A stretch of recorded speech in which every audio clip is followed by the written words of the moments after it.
The Billings ovulation method, a natural method of fertility regulation.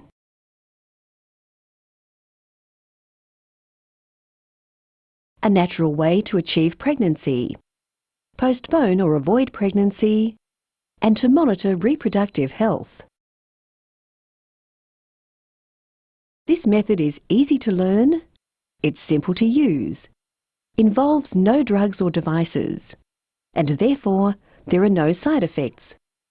It's a reliable method, and it's morally acceptable to all cultures. When we talk about fertility, we're talking about fertility of the male and of the female. Male fertility begins at puberty with the start of sperm production and continues throughout life.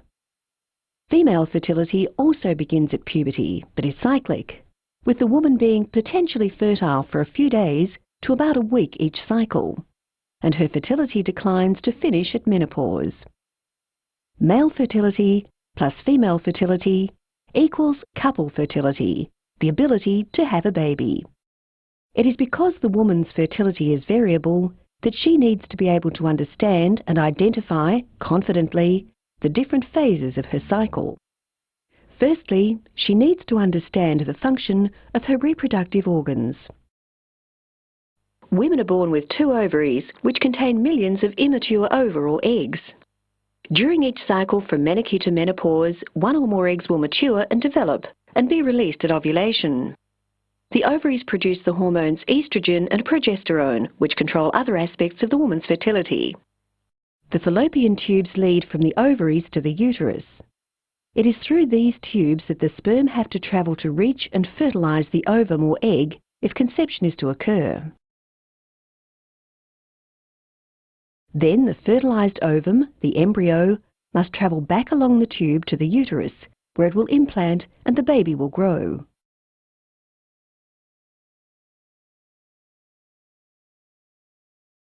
The endometrium, under the influence of the ovarian hormones, develops during each cycle and is shed at menstruation if no conception occurs. The cervix is the neck of the uterus. It has a vital role to play in fertility, for it is there that the mucus is produced, which can keep sperm alive in a woman's body until they can reach and fertilize the egg. This is also controlled by the ovarian hormones. The vulva is at the exterior of the woman's body, outside the vaginal opening.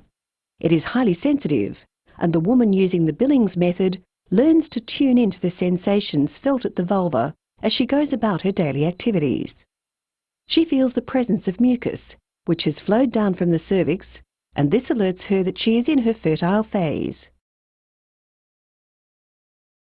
The vagina leads from the vulva to the cervix and uterus. It is where sperm cells are deposited at ejaculation and the passage whereby a baby enters the world in a natural birth. The pockets of Shaw are situated low in the vagina. Controlled by progesterone, which rises just prior to ovulation, they extract moisture out of any mucus passing through the vagina, thus alerting the woman to the rise in her progesterone that accompanies ovulation and hence her peak fertility. To use the Billings ovulation method, a woman must keep a daily record. She records at the end of each day the observations she has made throughout the day. These observations are of her sensations experienced at the vulva and any discharge she may have seen as she goes about her normal activities. She does not need to touch the vulva or the mucus or make any internal examination to make these observations, as this will lead to confusion. The observations are recorded on the chart at the end of each day and reflect the most fertile characteristic experienced that day. She uses her own words to describe what she feels and any discharge seen. There are 2 systems of charting that can be applied: coloured stamps or a system of symbols. These are added to the chart to give a visual representation of the pattern observed. The cycle begins with menstruation as the endometrium is shed. The woman is familiar with the feeling of wetness caused by blood as it arrives at the vulva. It is the awareness of this vulval sensation that is the basis of the Billings ovulation method. She records the sensation of wetness on her chart and applies a red stamp or the symbol of a large dot. As menstruation diminishes, she may recognize a change in the sensation to stickiness or dryness.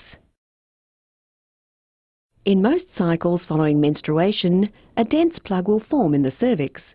The woman will notice an absence of mucus. This plug is impenetrable to sperm and also protects the reproductive system against infection. The sperm cells die off quickly. The couple is infertile. The ovaries are inactive. There is no mucus flowing from the cervix, so the vulva feels dry. This phase of the cycle is called the basic infertile pattern, which is an unchanging pattern. If the woman feels dry and sees no discharge, it is recorded with a green stamp or the symbol of a vertical stroke.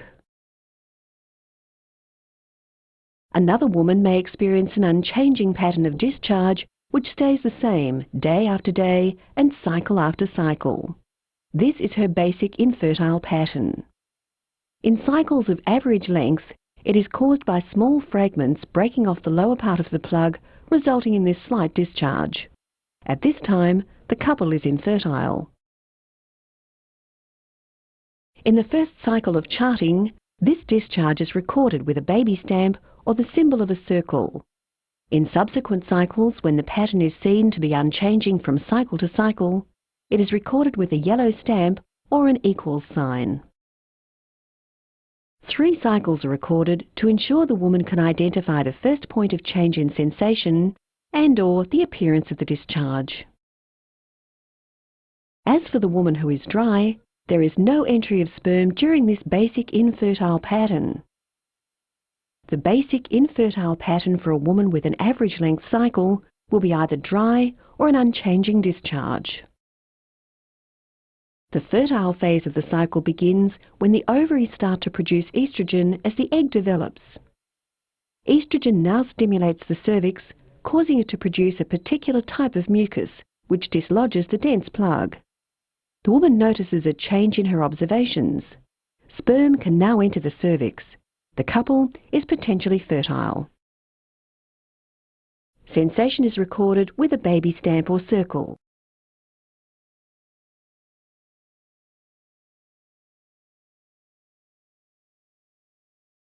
The woman with a basic infertile pattern of unchanging discharge will also notice a change at the vulva when fertility begins. As the ovaries produce increasing amounts of estrogen, the woman will notice a changing pattern. The mucus becomes progressively wetter and then slippery, and she may see clear strings of mucus. The maximum amount of mucus may diminish, but the slippery sensation may continue for a day or two. The last day of the slippery sensation is called the peak day. It is the most fertile day in the cycle and occurs very close to the time of ovulation. The peak day, the last day of the slippery sensation, may be associated with increased sensitivity, fullness and softness of the vulva. Progesterone is now starting to be produced. Ovulation is about to occur. The woman no longer feels lubricative at the vulva. The slipperiness is gone and she may feel dry or sticky. On this day of change, peak is recognized as the last day of the slippery sensation. She marks the peak day on her chart with a cross at a count of 1 on the day of change. Ovulation occurs on the peak day in the majority of cycles, but may be delayed until day 1 or day 2 past the peak. The egg will live for 12 to 24 hours. During these 3 days past the peak, the plug of mucus reforms in the cervix. Sperm may still enter the cervix until the end of the 3rd day. The 3 days past the peak are marked with a numbered green or yellow baby stamp or relevant symbol, depending whether she is dry or has a discharge. The final phase of the cycle, from ovulation to menstruation, is called the luteal phase. From the 4th day past the peak, the cervix is closed and sperm cannot enter. Unless conception occurred, the egg is already dead. Fertility is over for this cycle. The remainder of the cycle is charted with plain green or yellow stamps or the relevant symbols, depending whether the woman is dry or has a discharge. The cycle ends with menstruation. In a fertile cycle, menstruation occurs 11 to 16 days after ovulation. The plug has once more left the cervix to allow for the flow of blood. The woman now starts a new line on her chart to show the beginning of a new cycle. The Billings ovulation method, based on the science of reproduction and the simplicity of the woman's observations, has 4 rules. 3 early day rules. The peak rule. First early day rule. Avoid intercourse on days of heavy bleeding during menstruation. This is because in a short cycle, fertility may begin before the bleeding has finished, thus obscuring the presence of mucus.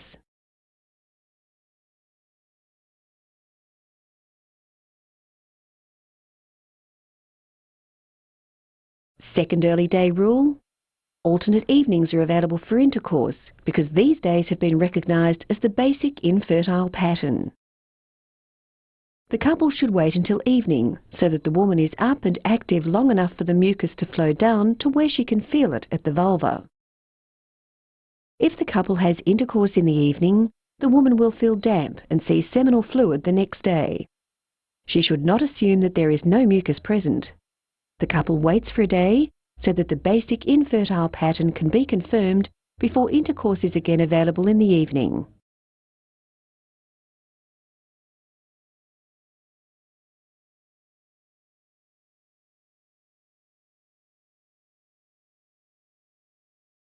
This applies whether the basic infertile pattern is one of dryness or of discharge.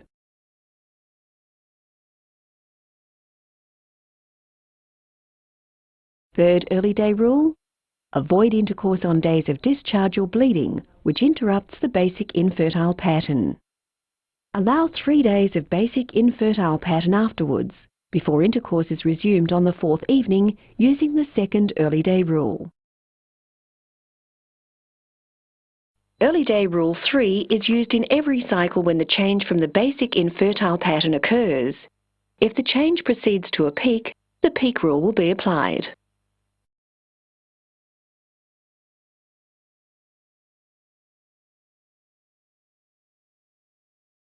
If the peak was not recognised, the change reflects an interruption to the basic infertile pattern caused by raised estrogens. The couple waits for the duration of the change until the basic infertile pattern is again recognised. They then wait a further 3 days of the basic infertile pattern before resuming intercourse, applying the second early day rule. This chart demonstrates correct application of the third early day rule when ovulation has been delayed. The woman has a basic infertile pattern of dryness. On day 8, she noticed a change. The couple waits, and when the BIP is resumed on day 11, the count begins. A further change occurs on day 12. Again, the couple waits until the BIP returns on day 13, and the count of 1, 2, 3 is applied. Day 17 shows another change to the BIP. The rule is applied. When bleeding interrupts the BIP on day 28, the woman knows this is not menstruation because she has not recognised a peak. The third early day rule is again applied.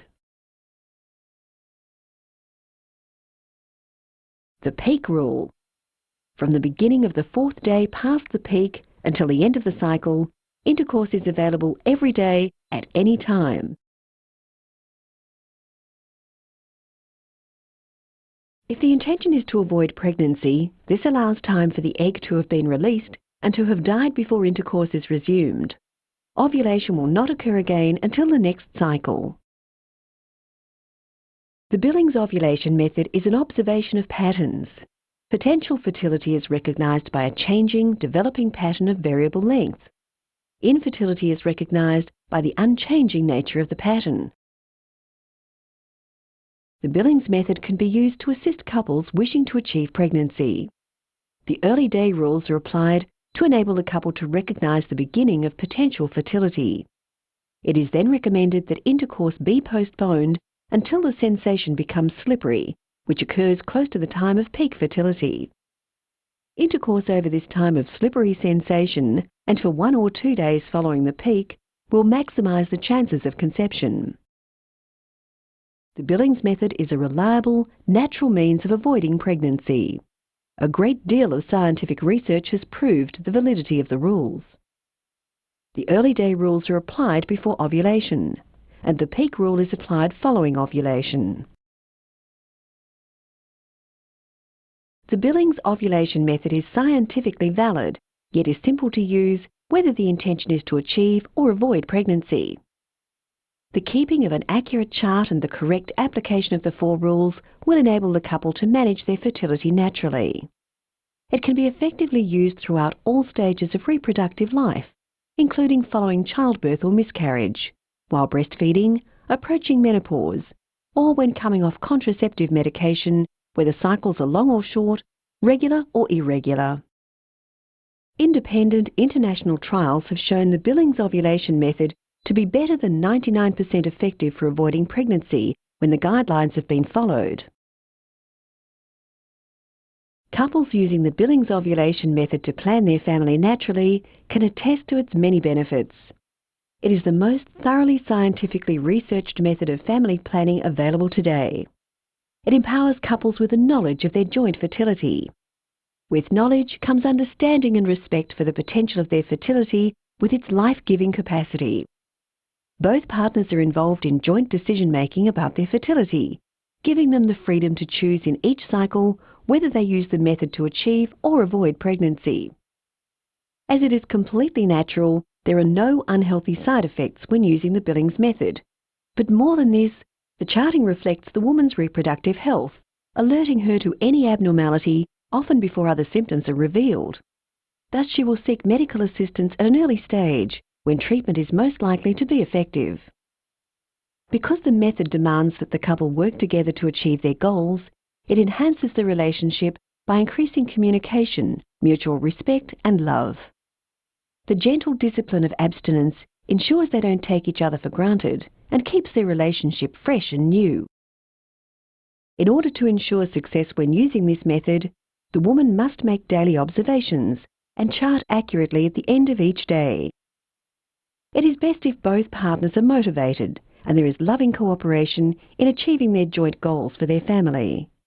The use of the Billings method to avoid pregnancy requires times of waiting without intercourse over the fertile time. The Billings method is incompatible with the practice of withdrawal or the use of barrier methods of contraception, such as condoms. Such practices obscure the behavior of the mucus and make consistently accurate observations impossible. Doctors John and Evelyn Billings of Melbourne, Australia, have developed the Billings ovulation method over more than 50 years in collaboration with other marriage counsellors, medical scientists and the couples themselves. Where possible, the couple will derive benefit from consulting a trained teacher of the Billings method, who can assist them to interpret the woman's individual pattern of fertility and infertility. Start charting today. Teaching centres are located in many countries throughout the world, details of which can be found on the website at www.woomb.org, which also contains a great deal more information about the Billings method, including a list of all the authentic literature. Specialised programs for health professionals and educators are available.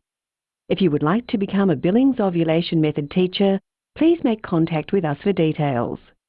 You can also contact us by email, fax or telephone, or write to